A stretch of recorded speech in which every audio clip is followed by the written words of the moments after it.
Hello and welcome to Talk from Superheroes. Hey everybody, I'm Andrew Ivamy. And I'm Diana McCollum. Oh shoot, she's small. I'm still small. She's still small, even though no one gets shrunk in this one. They're always small. She's been small the whole time. It's me. It's the end of Miniature Month here on the podcast. This is the last of us getting small. This is the tiniest, the smallest, the end. Yes, Of small. This is the end of our small times.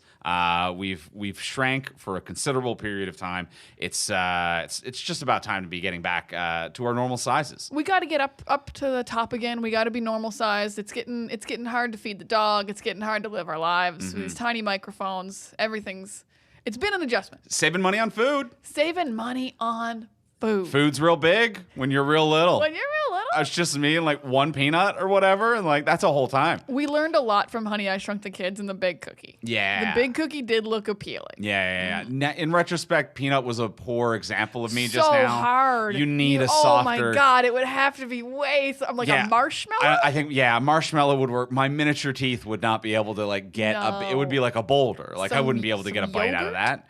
Yeah, Some yogurt? Some loose yogurt, perhaps. Yeah, We just got it lying around. I guess a soft like a 2-bite brownie.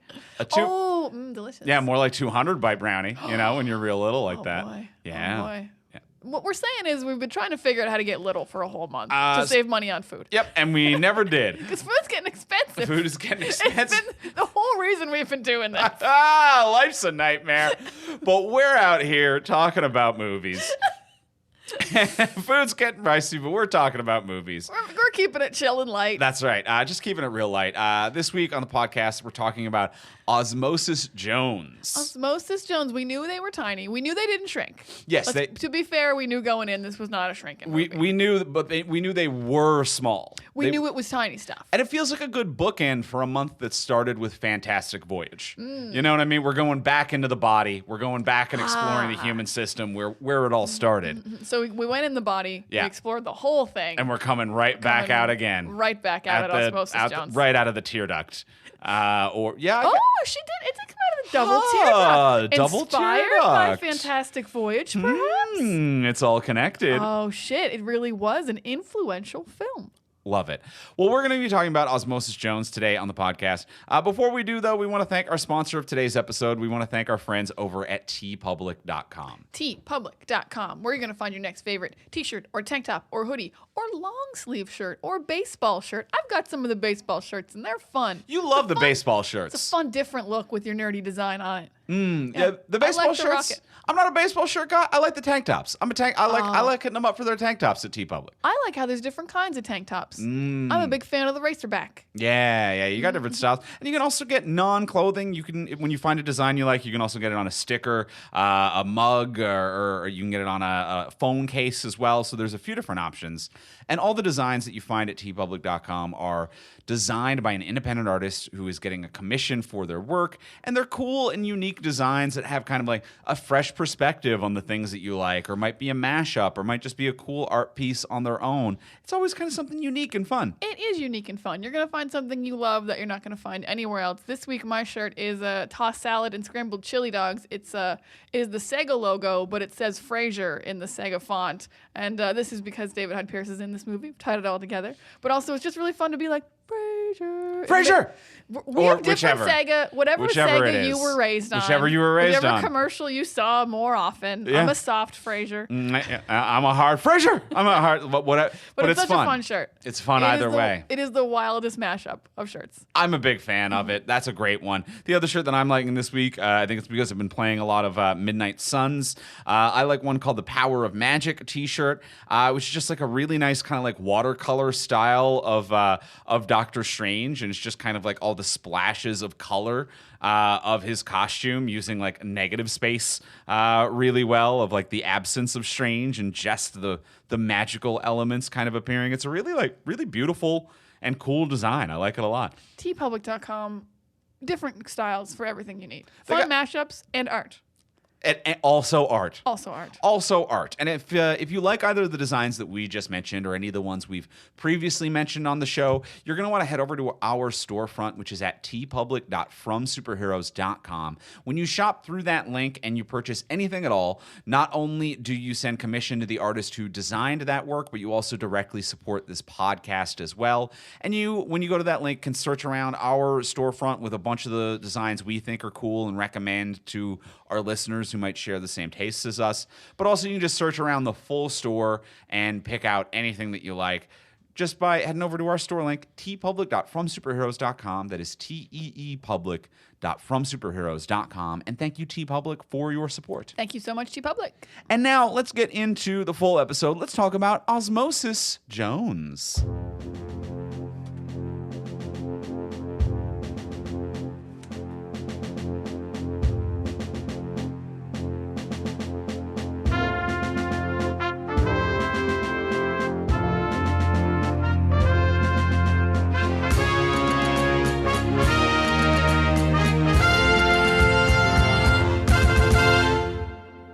All right, we have seen Osmosis Jones. We got small for the first time.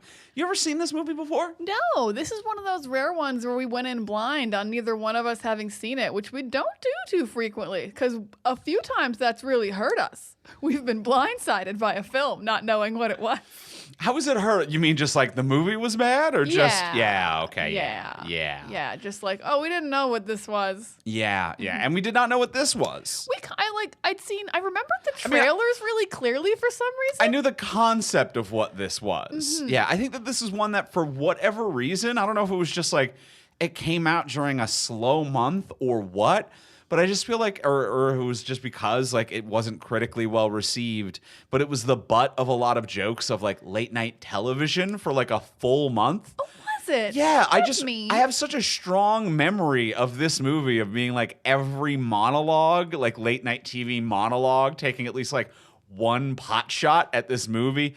Just, I guess, not a lot popped off the month that this happened, maybe, or for whatever reason. But that's my memory of it. But we saw it for the first time. Let's start with the simple question. Diana, did you like it? I guess I'll give it a like. It's a movie that kind of makes me sad because I think it had so much potential. Like, I think the premise is so good. And then I think the execution is so mediocre to bad.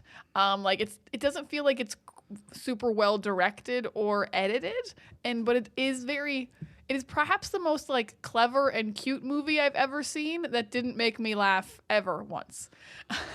To be like, I had an hour and a half of very cute, clever jokes and I didn't laugh a single time, but I'm still like impressed. So it's very hard to be like, this movie is like fine, but it could be really great. And I think that's what makes me sad about Osmosis Jones. Andrew, did you like Osmosis Jones? I think I'm kind of similar to you, but I liked it a little bit more. Okay, great. I liked it. I did like it. I think that there are actually some decent jokes in here. I think there's a few points where it kind of misses the mark, and I agree its premise and potential is a lot greater than what they executed. And the problem is that this does not work as a Farrelly Brothers movie in any way. These are the wrong directors for this project and make it absolutely worse for having directed it. So I think that it is a direction problem. The premise is better than the execution, but even the execution for the most part, I think is fun. It's fun. Like, I like it fine. I don't love it, but I like it fine the whole time. I liked it fine. And yeah, I think I dislike it because I wanted to love it. Because the first few minutes that were in the body, I'm just like overwhelmed with the puns and the cleverness. It's like helicopters shooting down germs, and like that's kind of just like how the whole thing works. You're understanding how all the blood cells are like working and how the society of Frank functions. And I'm like overwhelmed with how clever I think it is. There's signs in the background. I always love when there's like background puns happening. And then I'm just like, it never quite coalesces into greatness. And I'm just get a little like sad as it goes. And like the buddy friendship never quite pops off. There's never quite a very like great joke. And yeah, I think if it had like a director who was like an animation director, because I don't think the Farrelly brothers did any other animation other than this movie. I think this might be the entirety of the animation But I work. think the animation's cool and that it works, but it's just like the actual like storytelling aspect of making it like a tight, well-paced story. Yeah, I mean, I comedy. won't say that the Farrelly brothers' problem is that they don't have enough experience in animation, because the live action elements of this movie might in fact be the worst. They're incredibly poorly done. They are So- shockingly poorly done for being like 80% Bill Murray. A lot of it is poorly executed, but so much of it is cute and clever. And I think it does have like a lot of those fun background jokes where it's like the animators got to slip in a little something. So I do think that there is a talented team behind it. I kind of bought into the buddy cop duo of David Hyde Pierce and Chris Rock, I think a little bit more than you. I think they kind of worked together. Like I liked those two voices paired off of one another. Chris Rock is just being Chris Rock, and He is not lost in a character piece. Well, neither of them are lost in character pieces. They are just No. themselves. Yeah, they are. I think David Hyde Pierce, I think, is very good at doing that character. Like that's not who David Hyde Pierce is in a day-to-day moment. That's fair. He is, he is continuing Niles. And that's the kind of affectation and style that he's doing, but that's not himself. Whereas Chris Rock is just, this is Chris Rock as a white blood cell.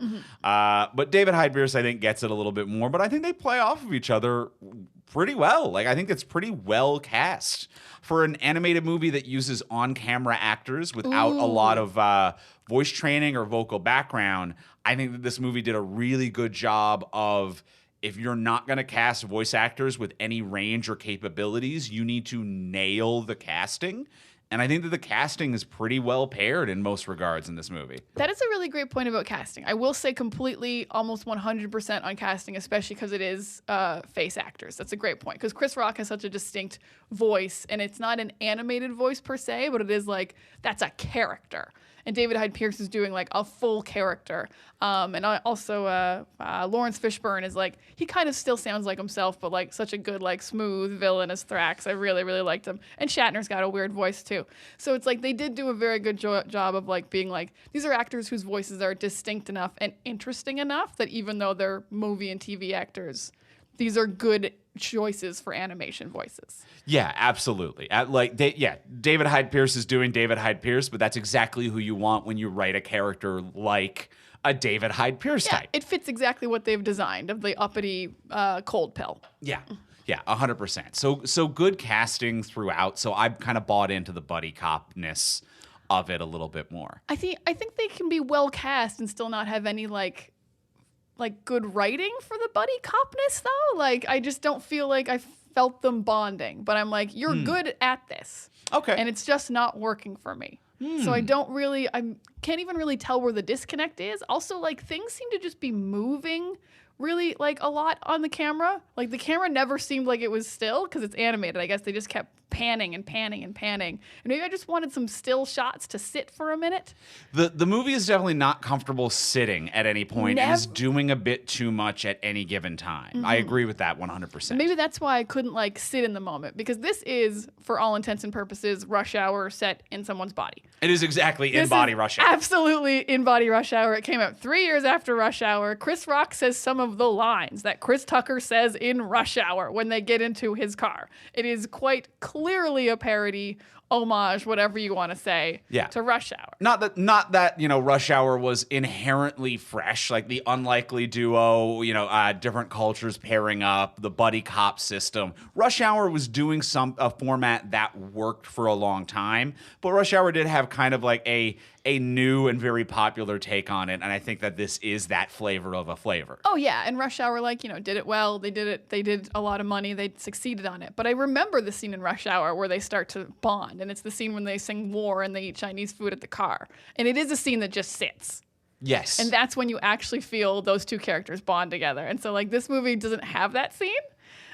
Yeah. It doesn't have like the moment they clicked. There is no click moment. It is kind of surprising when later in the film when Drix kind of stands up for Chris Rock's character Osmosis Jones and is like, I actually would like to stay partners with him. I'm like, I actually don't feel like we've built to that at all. Yeah, it was wildly unmotivated. Yeah, although I do also feel like there are some blank spots of editing in this movie. I do feel like they really tried to get it down to that tight 90-minute, and it all came out of the third act.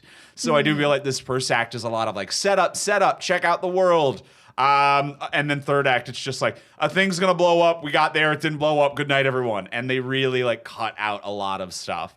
And it doesn't need to be more than 90 minutes, but it does feel like all of the editing came out of one exact section of the movie. Yeah, it feels weird to be like this like children's animated movie needed a little bit more character development in the middle. Yeah. But it did. But it did. And also it didn't want to be a children's animated movie in any way. And I think that tonal problem might be one of the biggest problems of the movie, and also why the Farrelly brothers don't really work for this at all, is that it's a little too like adult gross out, like not kid gross out, not even kind of like smart adult, just juvenile adult type of stuff. It is an incredibly weird mix of, I would say all the animated stuff is actually for kids. And then the Bill Murray live action stuff, some of it is so gross that it is absolutely for adults. Like, I, as an adult woman, nearly puked when the booger came out of his nose. It was too fully formed. It was too green. It was too gooey. I absolutely hate it. And not in like a fun, like American Pie, like raunchy, like gross way. Just in a like, this man's dying and disgusting. Yeah, he's disgusting, but not fun. Yes, he's not fun. He's so low energy and greasy, and he's so close to the camera. Yeah, Bill Murray plays it real, which is the most upsetting way to play this. He doesn't play it cartoony. And I get that, like, so in this movie, it's like it all takes place within Bill Murray's body. And that's where Osmosis Jones is a white blood cell as a cop trying to fight this infection. And then we cut out to the real world, and it's Bill Murray, and he eats an egg that a monkey had in its mouth, which is why he gets this terrible disease. And they don't play him cartoony enough. They play him way too real. Like, he is a disgusting man that does exist out there. He's not a cartoon of a man. Like, he should be Homer Simpson. Yes. But like live action Homer Simpson. He should be Chris Farley. I would say that there were even moments where I'm like, if you tweak it a hair further, he's kind of gross and disgusting in the way of Vincent D'Onofrio as an alien in a flesh suit in Men in Black is gross. Like of that, like, I am completely inhuman in how, well, like, sugar water. Yeah. Like, Bill Murray, I think, needed to go that far to be like, oh, this isn't a human character, and I'm not actually worried about how tragically stupid you are and how horrible of a mess you are. Yeah. Yeah, and you're right. You're absolutely right. That is what is wrong with the live action parts, because it's not for kids, and for adults, it's just like, it's not fully committed to being gross out humor, and it is kind of just like watching a real human man slowly kill himself. Yeah. Like when he starts dying, when the infection hits him, you're like, yeah, he's not going to be able to fight that. His body is fucking wrecked. He's been dying in front of his daughter for weeks, and it's kind of upsetting. Yeah, it's truly upsetting. It is truly genuinely upsetting. Genuinely upsetting, not just because a zit pops off on a woman's face or anything. And there's ways to do that would be over the top and kind of funny. I think what they might have been going for at a couple of points, and I think examples of where this juxtaposition has worked, and an example in animation is like Ren and Stimpy did this a lot. Ren and Stimpy would do that of like, Stimpy, your booger is disgusting. And then it would cut to like a hyper realism watercolor painting of what a booger is, but it still existed within that cartoony realm. And I think on a less gross out extent, like Teen Titans Go uses that kind of Ren and Stimpy inspiration where they will cut to a different art style or hyper realism in order to create this juxtaposition, but it's hyper realism, a heightened realism that does not actually exist. But Bill Murray, as a man who just doesn't wash his hands and only eats candy, isn't hyper realism. It's just sad. It's just sad. And then the movie has kind of like 3 phases that make it not work. Because you have just like regular humans. He's Bill Murray. This is his daughter. These are just normal people, the teacher. But then you go like close up on the zit, or you show the snot and you're like, oh, too much, too gross. But then you go into the body and you're like, oh, there's cartoons inside of him. Like the cartoons aren't part of like this hyper gross factor, because you're like, they're not gross. So it just doesn't mesh as one world. Yeah, I agree with that. And he's too stupid as well, because it's not the whole crux of this story being like, if only he could get it together and be a little bit healthier, then he'll have a great relationship with his daughter. And I'm like, I'm rooting for a separate home for this child. She needs to be taken away from this man. She is in danger by being with you. This isn't just like the whole crux of the movie to be like, if he just is a bit healthier, if he goes on a hike with his daughter, then he'll be healthy enough to be fine. I'm like, this man ate a hard-boiled egg he stole from a monkey. This isn't I go on a hike and I'm better. This is I am in trouble. This is a chronically ill man who needs therapy for his food addictions. I need permanent supervision. Mm-hmm. Permanent supervision is what I need. Yeah. I stole a hard-boiled egg from a monkey. He fought a monkey for an egg. I ate an oyster from a science exhibit. Now, to be fair, the kid told him he could, but you shouldn't. Also, don't eat kids' science experiments. Like, he's got to get graded on that. Mm-hmm. If everyone ate an oyster, he doesn't have a science project. Yeah. So just, too much from the real world stuff. Too much from the real world stuff. Now, other funny things but like some of the stuff in the real world does work. I do kind of think it's funny, kind of unintentionally, that the reason he can't go on this hike is because there's a restraining order that never gets lifted. If you think about it, the teacher never rescinds that restraining order on him. But But it does give you that tiny little bit of he's an okay dad, that he does actually want to go. But he can't because of a restraining order, because he puked on a woman accidentally. So it was very unfair and unjust in these ways. He also lost his job for this.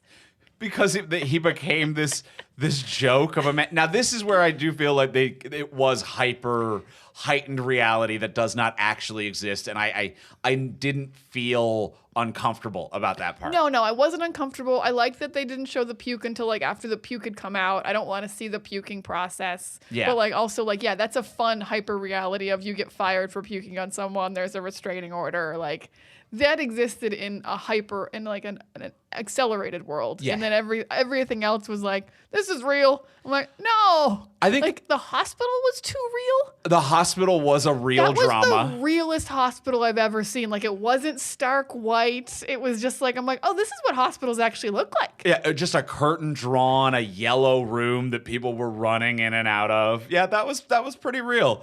I do want to say that like the teacher, played by Molly Shannon, a phenomenal performance, and she nails this character and this world that it exists in. She was only in 2 scenes, and she made them pop and work so well. Her talking about the other kid in the science fair, at the science fair, and be like, he's an idiot. He's just such an idiot. We're going to give him an A, though. Her micro fluctuations of like the meanest person in the world to like too much and too kind. Molly Shannon really, really hits it hard. Molly Shannon is a gem, because the other scene is like she's talking to Bill Murray in the hallway, and then the kids like stop working, and she just all of a sudden just breaks to meanness and slaps the glass and is like, get back to work. Love it. Just like her mood shifts are so funny, and it can seem just, for anyone else, it would maybe just seem chaotic and like you're trying too hard. Yeah. But she absolutely nails it. Yeah. And I think that that's just kind of like her talent, to be like finding this playful reality for what a chaotic try-hard easily could be with a lesser performer. So I think that she's just phenomenal in that regard. I would say the other SNL alum that did not work in the live action stuff is Chris Elliott. Chris Elliott is a man as like the brother.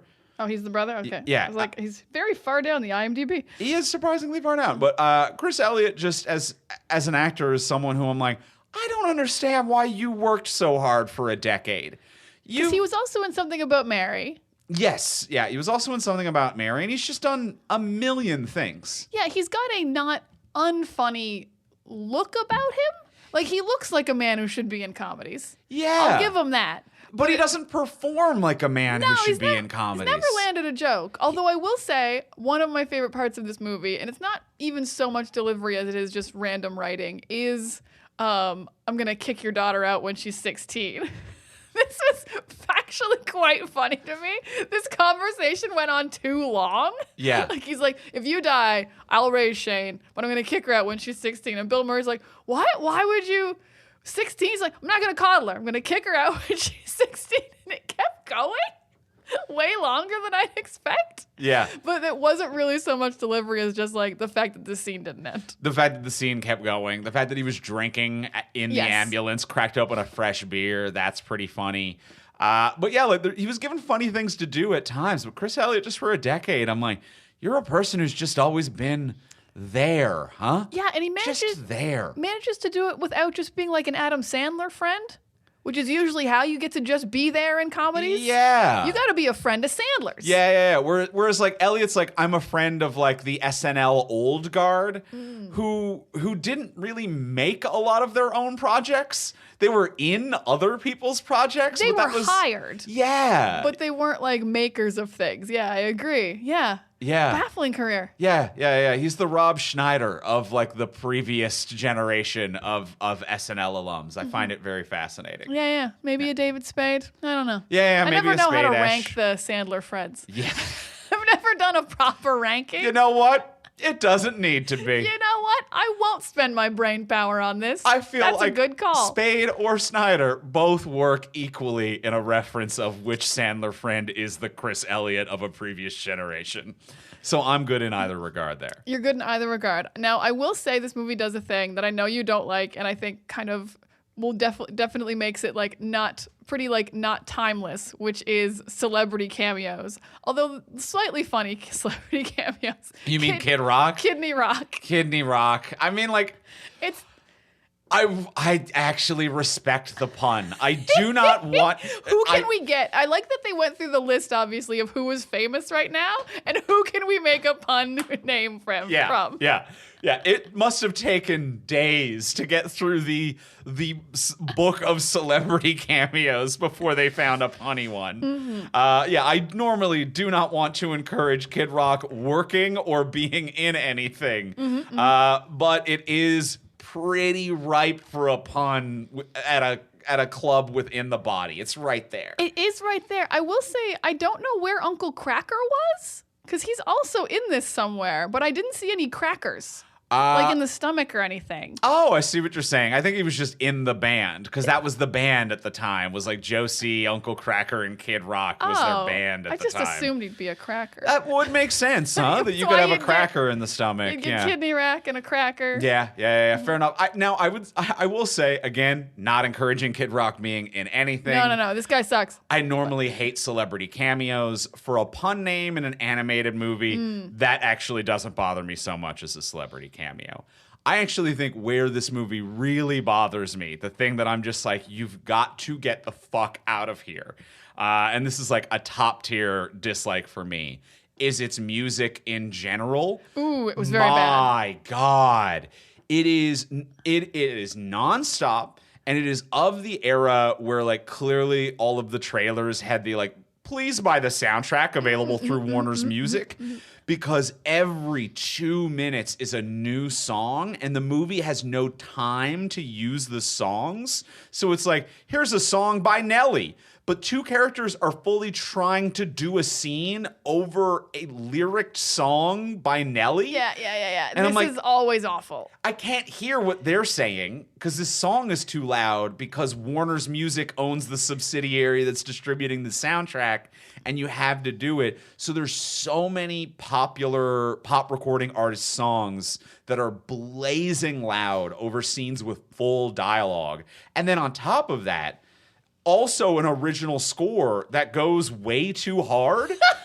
It's not even bad, But I'm just like, I don't know what Randy Newman piano ballad you're doing, but it is hugely over the top. And it will be like a scene where Osmosis is just walking through the police precinct. And it's like, he's going down to the police precinct.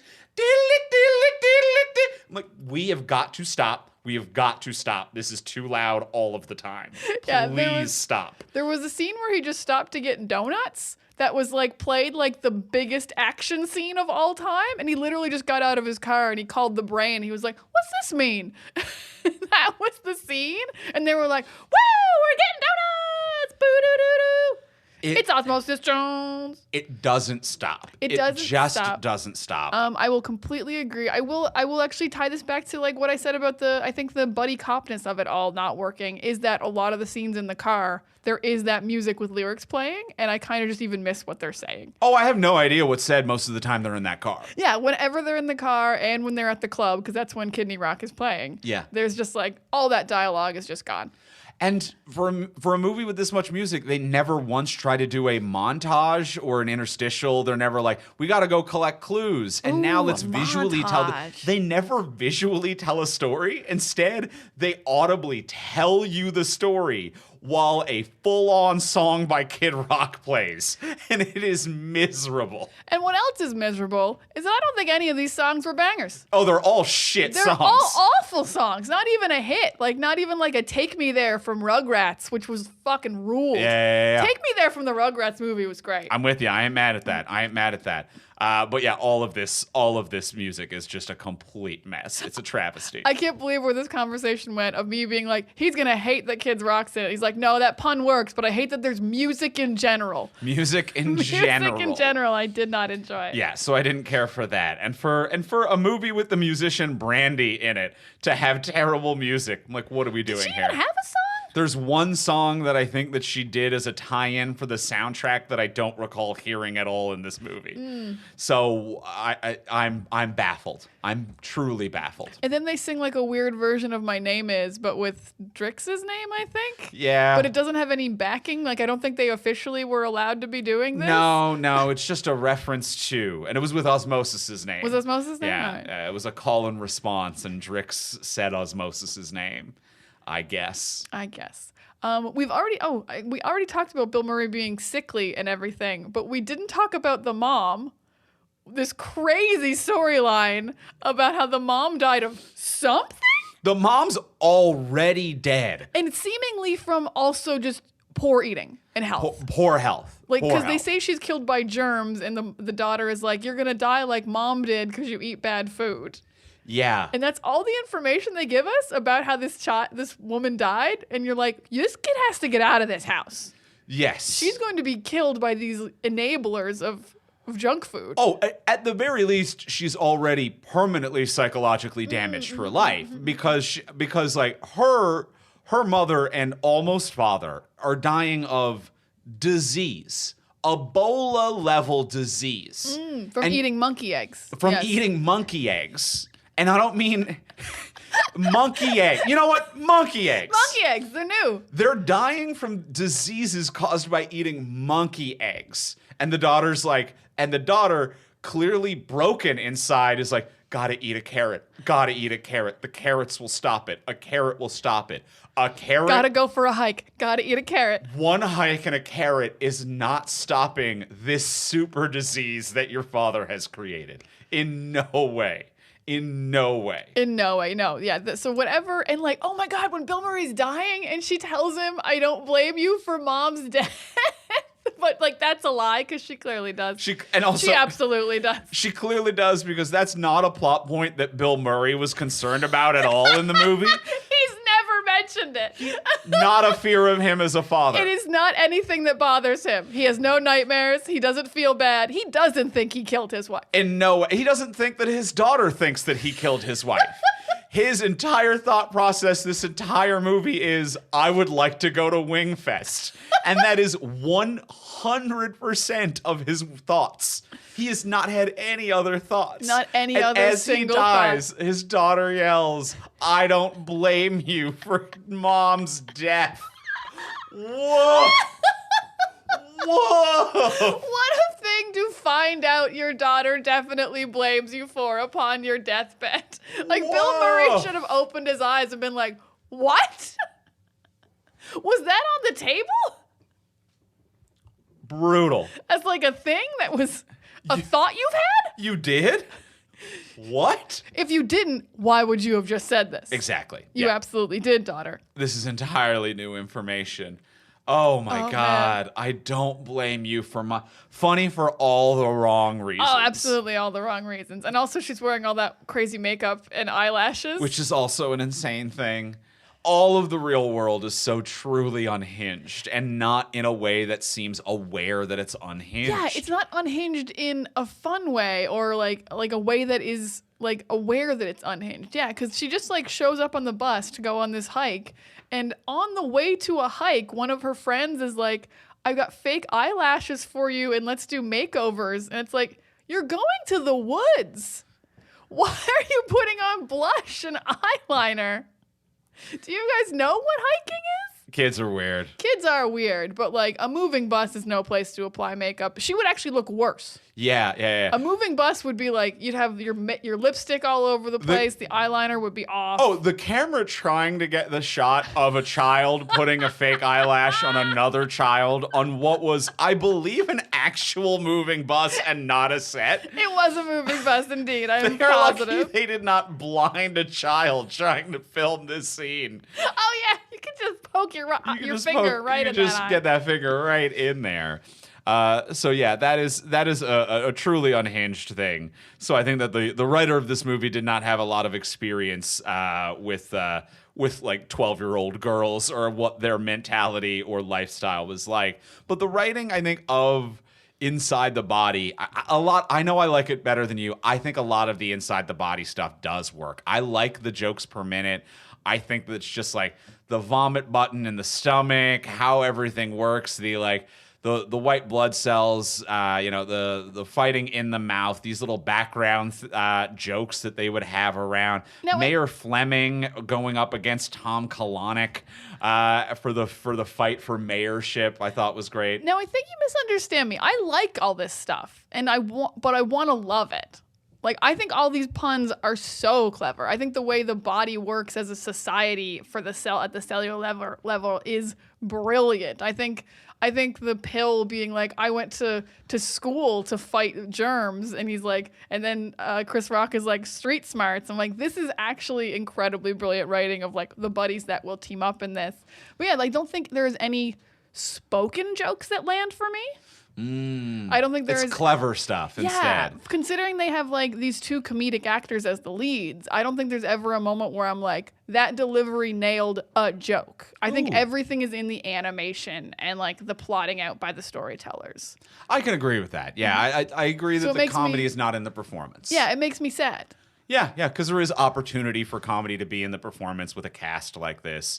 And instead, it's just stuff like, I really love the idea that the criminal informant was a flu vaccine, that the criminal who has turned state's evidence is a germ sample from a flu vaccine. This is wildly smart. That is when they such smart writing. It's so smart that it takes half a scene to even describe what's happening. Because the cold pill is like, that's a virus, I'm going to kill him. And then Osmosis Jones has to be like, no, he used to be a virus. He came in on a vaccine, and now he works for us. I'm like, oh my God, that's so fucking smart. Like, you are actually like kind of describing vaccines for kids, but also this movie is clearly for adults in the real world. So who's watching this movie? But like, It's that a movie is made so for no smart. one. Yeah, But but it's so smart. And then just like just simple funny things. Like, you know that the bladder is like where you pee out of, but like just like that's like where like you catch a plane. yeah. Like, if you have to travel out of the body, it's like you need a ticket. You got to line up. Just little things. Like, they built this world so well. Even like the arrivals board in the stomach of things that are coming in, like as he goes to pick up the pill from the airport. Yeah, like, that's really clever. Like, the world building is really well done here. It's I understand why this movie got a children's TV show spinoff, even though the movie was a failure. Yes. Because it's so clever that I bet that show is like a delight. Yeah. Of like, there are so many avenues to explore in this world. You know, you're not going to shoot to Bill Murray ever again. You're not going to have any shots of who Frank is, or maybe you hire like a new, lesser known Frank. Right. Obviously. Or it's just a different person's body. I didn't watch the show. Nobody did. But I see why the world is ripe for like children's fun. Yeah. It's just a really clever universe that I think works for the most part. I really do too. I don't want to watch this again, but I do know there's at least like a dozen puns and jokes I missed. Yeah. And I would love to just be like, is there like a rundown of the jokes? I guess I could just skip the Bill Murray scenes. Yeah, it might work better without the Bill Murray scenes for the most part. I do like. I think Shatner does a really good job of Mayor Fleming as well. I think Shatner does really do works. a good job of Mayor Fleming. He has a really nice vocal performance here. He's having fun. He's believable. I actually think Lawrence Fishburne is my favorite in this. I think Thrax is like scary. I love the design, the one big claw that like will kill you or light you on fire. The cool dreads he's got. I think Thrax is fucking cool. Yeah, and him kind of humming the song "Fever" the entire time that he's around. He's humming. Yeah. Oh shit! Nice touches. So, yeah, that's a nice little like punny kind of fearsome touch. Him like infiltrating the mob.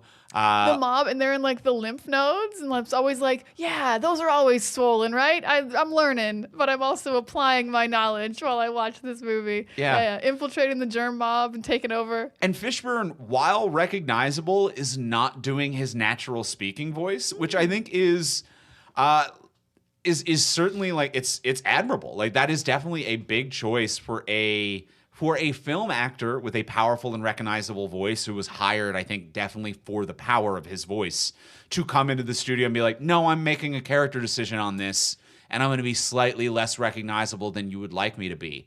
I guarantee you there was no one at the studio that was happy with the fact that he was doing that.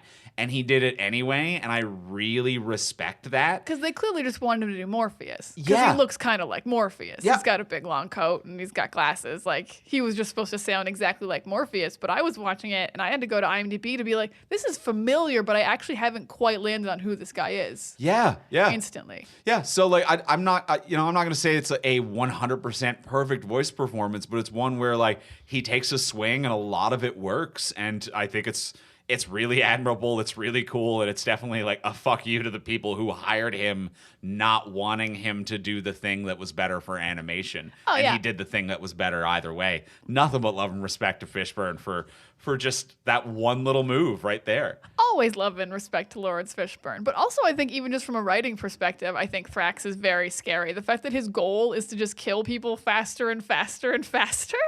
I'm like, oh, he's a serial killer. Yeah. I guess when you get right down to it, this man has killed before, and he will kill again. And he keeps trophies of his kills.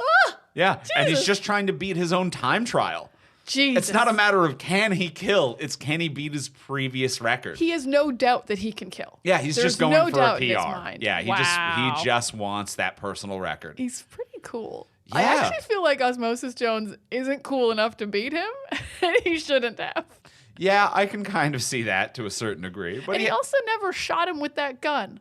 I don't know what the gun is. Like, the gun is kind of a wild card of whatever.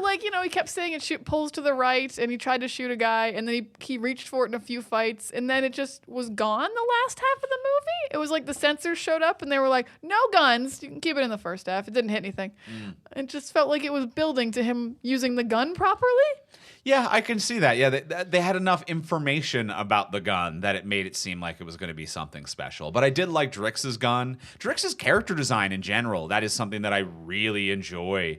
And especially in this world of these blood cells where they're just kind of like, they're gooey, they're small, they're flowy, and then they made this kind of like mechanical brick shit house that really juxtaposes and stands out in a crowd. They really did a good job of not only like writing it as a character to be like somebody new is in town and everyone notices it, and they really visually accompanied that very well to be like, it's this bright pill, it stands out in this world, it's boxy, it hovers.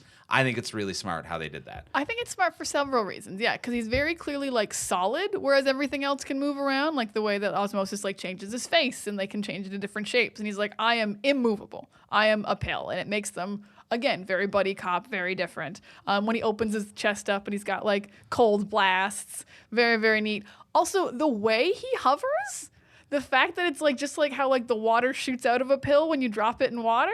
Yeah, it's that So little bit of like clever. dissolving fizz Yeah, that's kind that of coming out you of just this. kind of see in a commercial. Like you don't know if it's actually doing that in your body, but like whenever a pill gets dropped in a commercial, they got the laser holes in it that the medicine's coming out of. So choosing that to be the way that he hovers and moves around, I think is crazy smart and looks really cool and gives him like that real superhero-y vibe. Yeah, strong superhero That vibes. legs would have like worked just fine, and we would have been like, okay, he's got legs. But to be like he's held up hovering by the little holes in the pill, very smart. I agree. Yeah, smart character design. I think it really works. But all of the design and the visual work within the body really works. Nothing but kudos and respect to the animators, who I think really.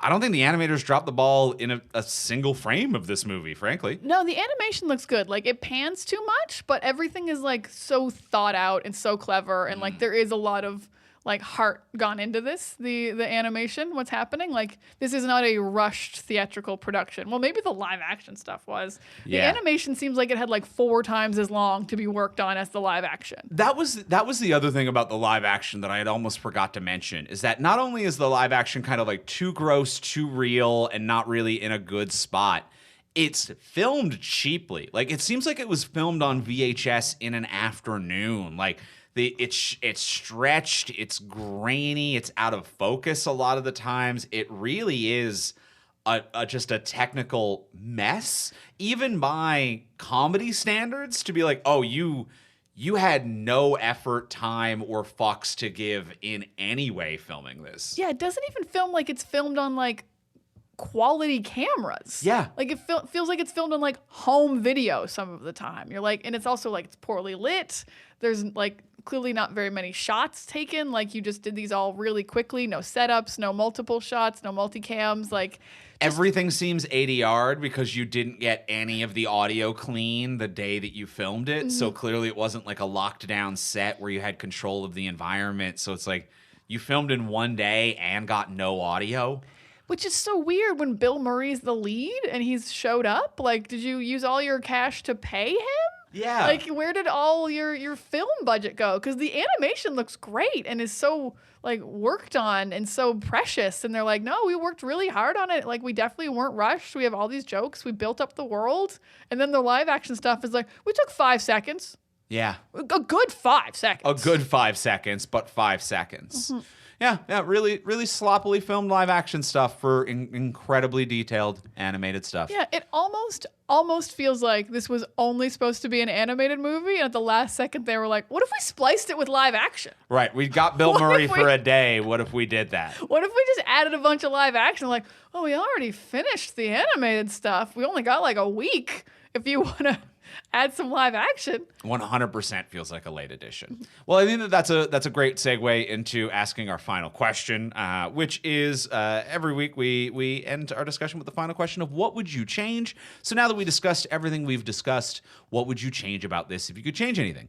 But before we do ask that final question, we will remind you, as we so often do, as we are wont to do. Almost every single week, I would say. Literally every week if you listen to this as it comes out. Maybe every day if you're backlogging. I don't know how you're listening to Talk from I guess, Superheroes. yeah, you could be getting multiple of these warnings a day. Warnings. Warnings. Not requests. No, this is a warning. This is a This is a threat. Yeah, it's like the FBI warning at the beginning of a movie. You know what I mean? Where like it's a warning, but like it's a air quote warning. Yeah, You know, the it's a FBI. pretty. The FBI aren't really gonna come after you for copying that VHS Yeah, tape. we're not gonna stop doing this podcast if we don't get reviews, but maybe. But like this is a warning. though. Warning. Warning.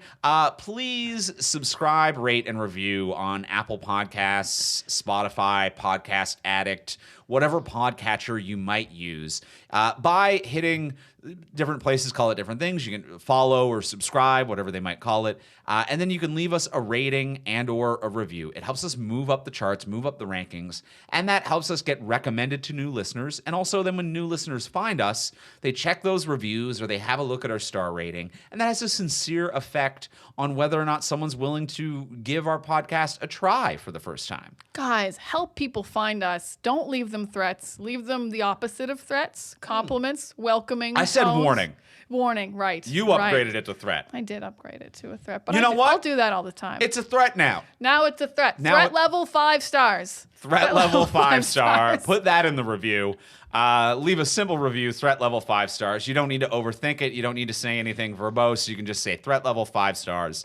Rate us 5 stars. Leave that as a review. It warms our hearts. It moves us up the rankings. It's a free way to support the show.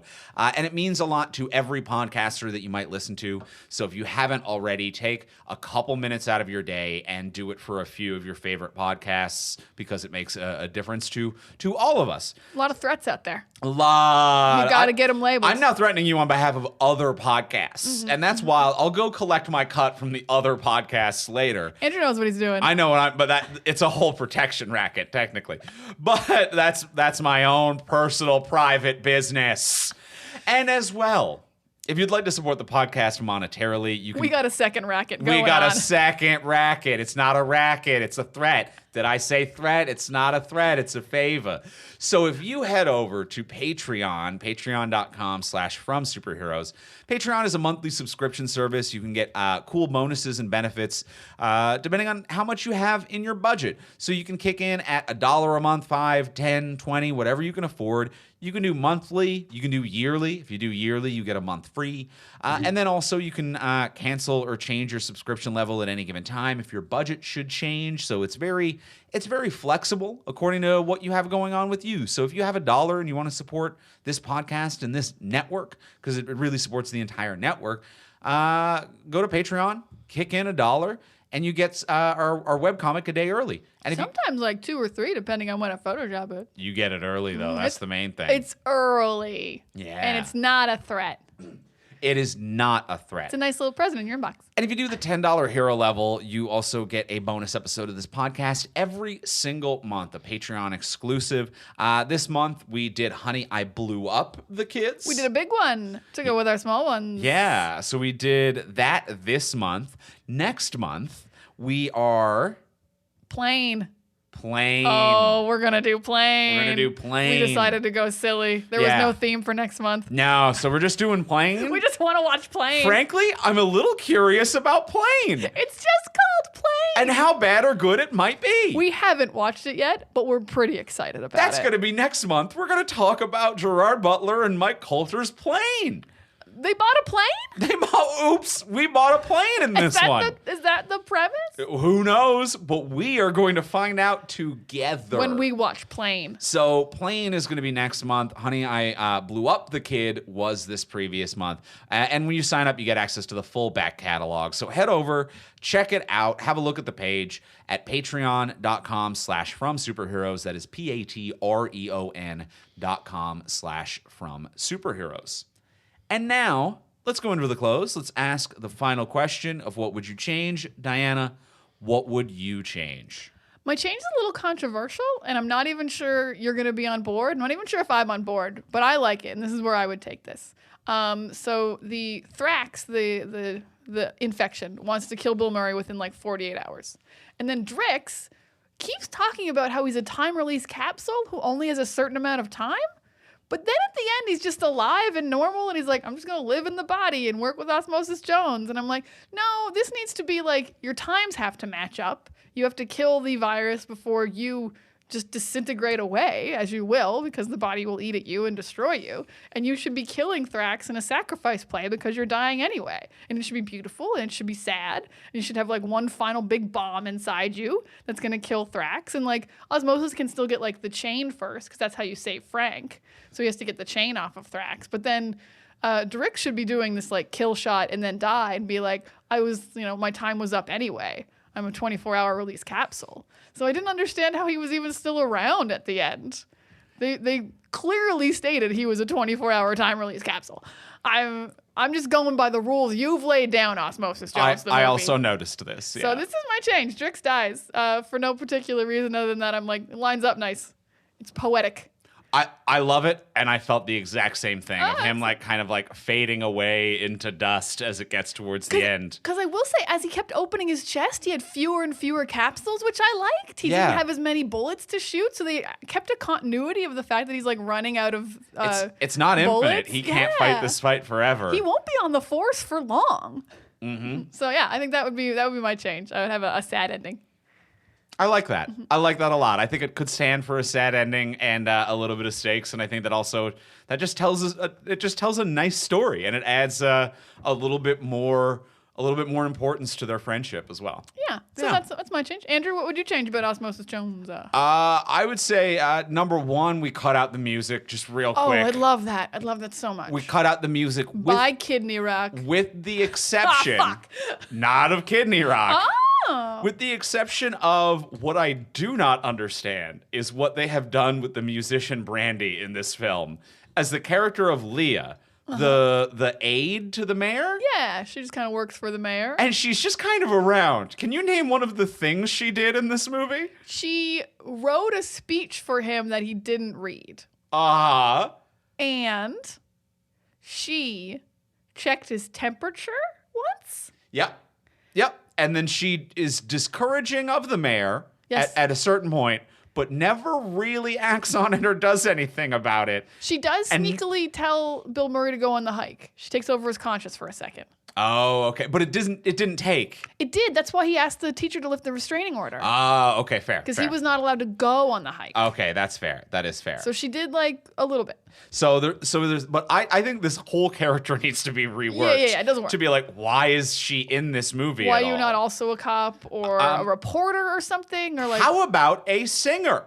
oh, just a singer. An entire subplot of this movie is that there is a nightclub with live music that all of the bad guys hang out at. I see. Yes, So why couldn't Brandy be Brandy, the drink that has been consumed by Prank? Why she is Leah, the only character who isn't a pun? Yeah, what does Leah mean? Leah's nothing. That's not anything. She's the only non-pun character, and she's nothing going nowhere. She is Brandy, named Brandy, and is played by the musician Brandy, and is a singer at the nightclub that all of the bad stuff goes to.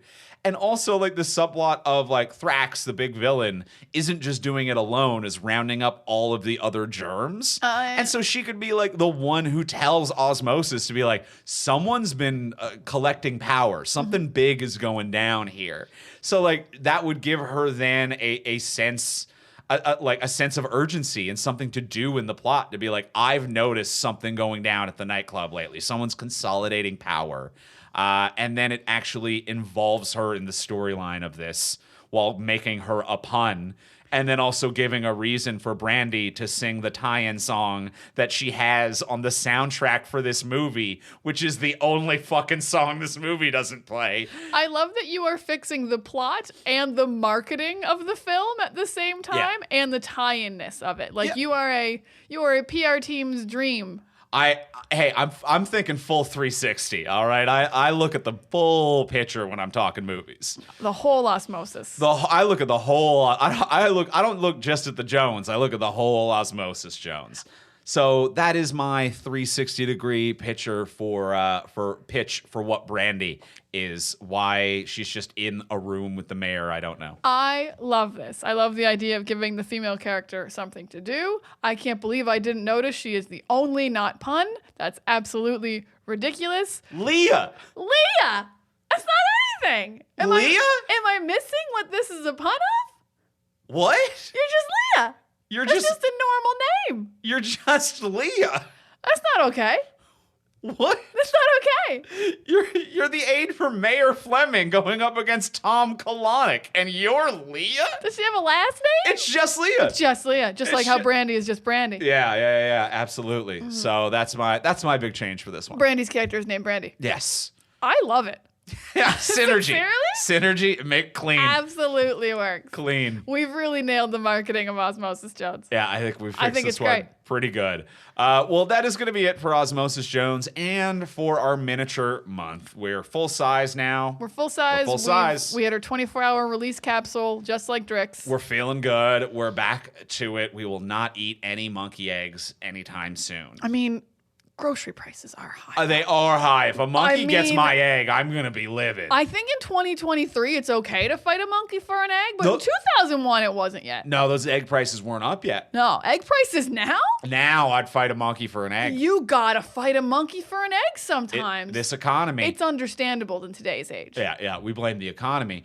But that is going to be it for Miniature Month and for Osmosis Jones. We are going to be back next week. Next month, we've got a few new properties coming out that we're going to be talking about. But next week on the podcast, we are going to be talking about Prince of Persia. Ooh. Yeah. We're doing a video game movie for some other video game stuff that's happening. That's right. After Prince of Persia, we will be talking about the first season of The Last of Us. So before we do The Last of Us, we figured we'd do another little video game movie or, a property, a video game something. So next... 2 weeks in a row of movies we have not seen before. Ooh. Risky. Wild ride. Living on the edge. Living on the edge on this one. So we'll be back next week talking about Prince of Persia. In the meantime, if you want to get a hold of us, by the way, check me out online because I've forgotten to mention, I have a new comedy album coming out next month on March 10th. Diana's laughing at me because we've recorded like 3 episodes now, and I've not mentioned this when I really should have. You are so much better at marketing Osmosis Jones than you are at Andrew Ivamy, and it is upsetting.